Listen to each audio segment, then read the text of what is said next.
बिस्मिल्लाहिर्रहमानिर्रहीम। अस्सलामुअलैकुम नाज़रीन, अगर मैं आप लोगों से ये सवाल करूं कि आप लोग बताइए इज़राइल और अमेरिका का सबसे बड़ा और सबसे ख़तरनाक दुश्मन कौन है, तो यकीनन आम तौर पर आप लोगों का जवाब होगा ईरान। क्योंकि इस बात में कोई शक नहीं कि ईरान दुनिया का वो इकलौता देश है जिसको ना सिर्फ इज़राइल अपना सबसे ख़तरनाक और सबसे बड़ा और सबसे ताकतवर दुश्मन मानता है, बल्कि साथ ही साथ अमेरिका और 3-4 कंट्रियों से खतरा बताया जाता है।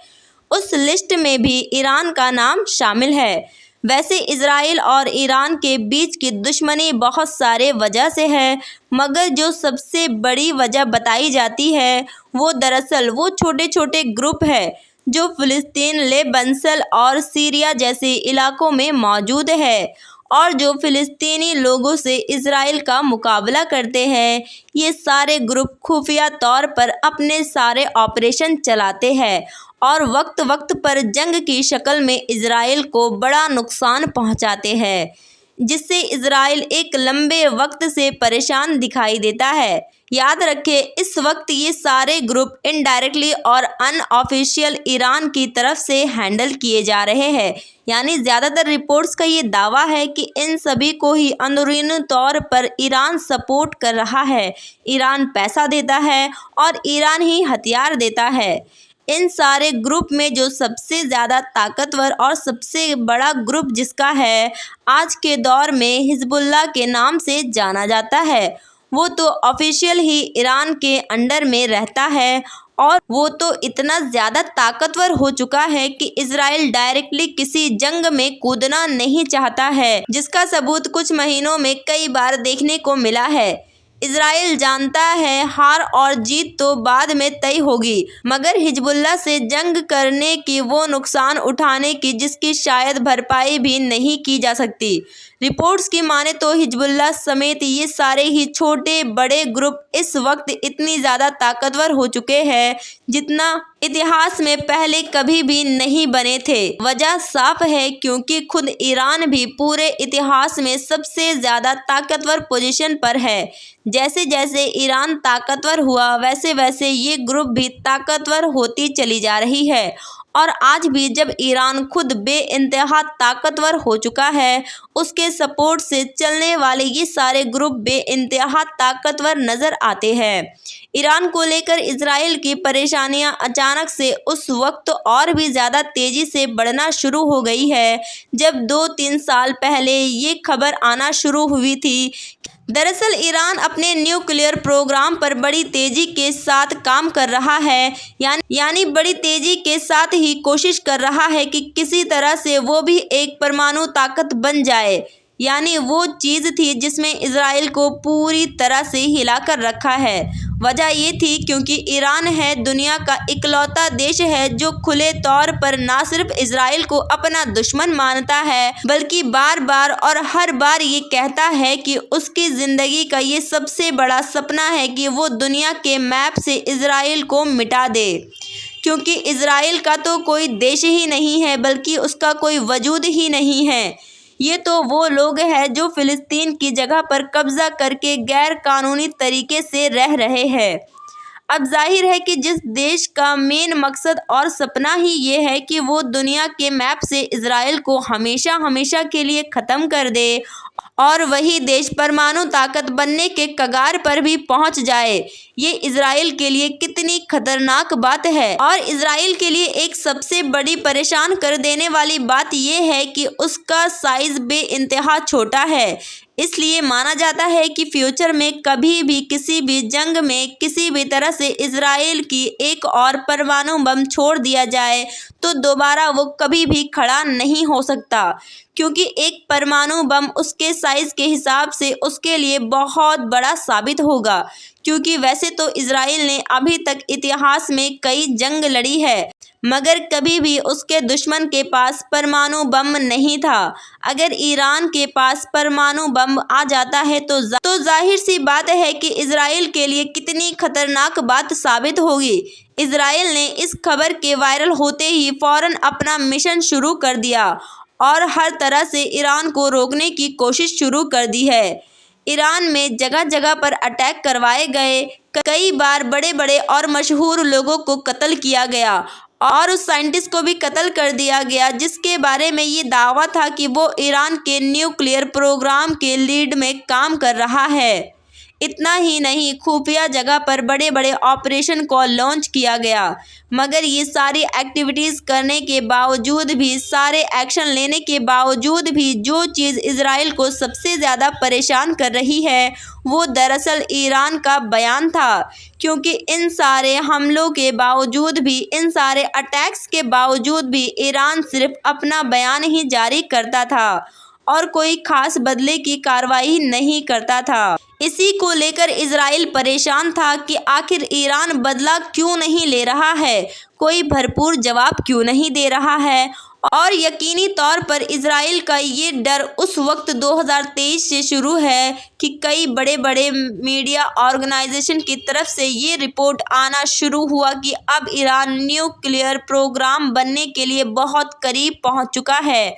मुमकिन है कुछ दिनों में ही या फिर कुछ महीनों के बाद ही ईरान अब ऑफिशियली ये बात कह दे कि अब उसके पास भी परमाणु बम है, उसके पास भी परमाणु हथियार है।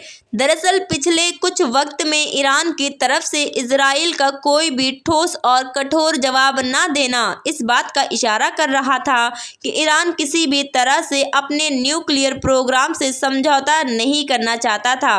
वो कोशिश कर रहा था कि इस तरह अपने न्यूक्लियर प्रोग्राम को सेफ रखा जाए और कहीं ऐसा ना हो कि किसी जंग में शामिल होने की वजह से उसका न्यूक्लियर प्रोग्राम ही बंद हो जाए, जैसा कि इजराइल और इस जैसे देश पहले से चाह भी रहे थे।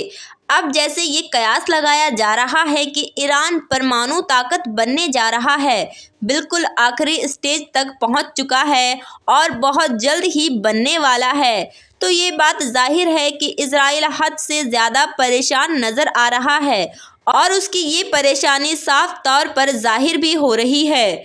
कुछ महीने पहले ही इजराइल की तरफ से ईरान को लेकर अमेरिका की तरफ से इशारा करते हुए बयान किया गया था कि हमको ईरान के ऊपर अभी भी हमला करना होगा, क्योंकि अभी नहीं तो फिर कभी नहीं, वरना बहुत देर हो जाएगी। इसके अलावा अभी 1-1.5 महीना पहले ही इजराइल की तरफ से दिया गया एक बयान, वो बयान था कि इजराइल के मेन लीडर नेतन्याहू ने धमकी देते हुए कहा, अमेरिका आता है तो आए, नहीं आता है तो नहीं आए, हम अकेले ही ईरान के ऊपर हमला करेंगे। यहाँ ये बयान भी दिख रहा है कि इजराइल ईरान के न्यूक्लियर प्रोग्राम को लेकर कितना ज़्यादा चिंता में नज़र आ रहा है।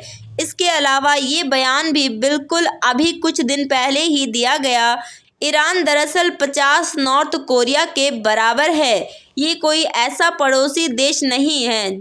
इजराइल के लीडर नेतन्याहू अमेरिका के बड़े बड़े लीडर्स और बड़े बड़े ताकतवर लोगों को संबोधित करते हुए कह रहे थे कि ईरान दरअसल 50 नॉर्थ कोरिया के बराबर है, ये कोई ऐसा पड़ोसी देश नहीं है जो सिर्फ आपको परेशान करता है, बल्कि ये तो एक ऐसा खतरनाक देश है जो जहां इजराइल का छोटा शैतान बोलता है वहीं अमेरिका को बड़ा शैतान बोलता है। यानी कुल मिलाकर अगर आप इजराइल के कुछ महीनों के बयान उठाकर देखेंगे तो आपको पता चलेगा इजराइल हद से ज़्यादा कोशिश कर रहा है कि किस तरह वो अमेरिका को उत्साह कर अपने साथ मिला ले और ईरान के ऊपर फौरन हमला करे और ईरान को किस तरह परमाणु ताकत बनने से रोक सके, क्योंकि वो जानता है कि वो अकेले हमला नहीं कर सकता। और वहीं अमेरिका भी इस जंग को लेकर कोई इंटरेस्टेड नज़र नहीं आ रहा है, क्योंकि अमेरिका और बाकी सारी दूसरी यूरोपियन कंट्री रशिया यूक्रेन वार में काफ़ी ज़्यादा बिजी थी, एक साथ 2 वार को झेलना पड़े। मगर फिर से सवाल यही है कि ईरान इतना ज़्यादा ताकतवर कैसे बना, क्योंकि ईरान तो एक ऐसा देश है जो पिछले कई सालों से लगातार दुनिया के सबसे बड़ी ताकत यानी कि सुपर पावर का सबसे बड़ा दुश्मन है।